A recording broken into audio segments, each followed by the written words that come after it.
मित्रांनो सकाळ झाली नाही तर तोंडाला माती लावायला लगेच चालू झाली. तर गुड मॉर्निंग मित्रांनो, तर स्वागत आहे आपल्या मिनी ब्लॉगमध्ये. तर आज आपल्या गावचा दुसरा दिवस आहे. तर बोललं ताई आणि भाजी आले तर त्यांना बोला आपलं गाव फिरून घेऊन येऊया.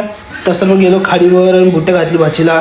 तर मी भाजीचा चष्मा घातल्यानंतर तर मला वाटलं शाहरुख खान दिसतंय, तर नाही, गरिबांचा आमिर खान दिसतंय बोललो. तसाच मग कॉमेडी करत मग आम्ही चाललो खाडीवर आलो. हा आमचा गरिबांचा अक्षय कुमार बघा, एक पॅन्ट वरती करून डॉन बनतोय, बोलतोय मी होल डॉन. तसाच मग भाजीला कडे घेऊन निघालो घरी जायला.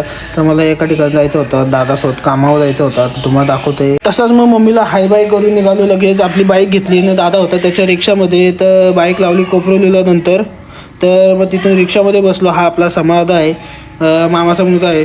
तर त्याला त्याच्यासोबत जायचं होता कामावर. तर आज काम शिकायचा होता म्हणून त्याच्यासोबत गेलतो. तर आजचा आपला पहिला दिवस आहे काम शिकायचा. तर आधी पण असं येऊन गेलो आहे. तसंच मग मोदींनी पाठवलेली होती त्याच्यात बसलो. जागा नव्हती तर मांडी बसून जावं लागलं दादाचे. तसंच मग बसून कंटेनर यार्डमध्ये गेलो. तर जास्त काही तुम्हाला दाखवू नाही शकत मित्रांनो, तर थोडाफार दाखवणार आहे. तर परमिशन असते. मला वाटलं मी गोरा दिसतंय बोले कॅमेरा चालू केला तरी, तर बघते तर काला आहे. तर तसं मग कॅमेरा बंद केला. तर आपला कंटेनर आलता, कंटेनर भरायचा होता. तो हा कंटेनर भरायचा होता. तर लेबर आहेत आपले, ते काम करणार आहे. आपल्याला फक्त लक्ष द्यायचं आहे, असंच काम आहे.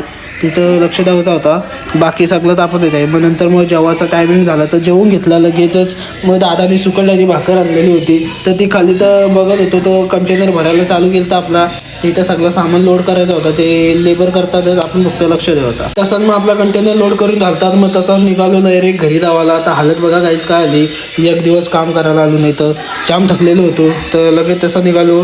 तर तिथून मग रिक्षामध्ये बसून कोपरीला गेलतो. तर आपली गाडी कोपरीला होती, दादा गेलता दुसरा काम करायला. तर मी लगेच निघालो तिकडनं. त्यात मग रिक्षामध्ये बसून निसर्गाचा आनंद घेत चाललेलो कोपरोलीला. तर कोपरोलीला आलो, लगेच आपली गाडी घेतली तिकडनं. तर लगेच निघालो घरा जावाला. आणि जाम थकलेलो होतो, कारण भूक पण लागलेली होती तर जेवायचा होता. तसाच मग घरी येईन तर बघला तर हे माझे आत्याच आहे. तर बघ कशी लहान बाबू वरके खेळते त्या चिमट्यासोबत. तर आत्याला बोला काय लहान असता. मग कुपा भात आणि भाकर सुकळ अशी खाऊन घेतली, जाम भूक लागलेली. तर मिनी ब्लॉग आपला कसा वाटला मित्रांनो तर कमेंट करून नक्की सांगा. आणि यूट्यूबला जाऊन सबस्क्राईब करा आपल्या चॅनलला आणि इंस्टाला फॉलो करा. बाय गाईस.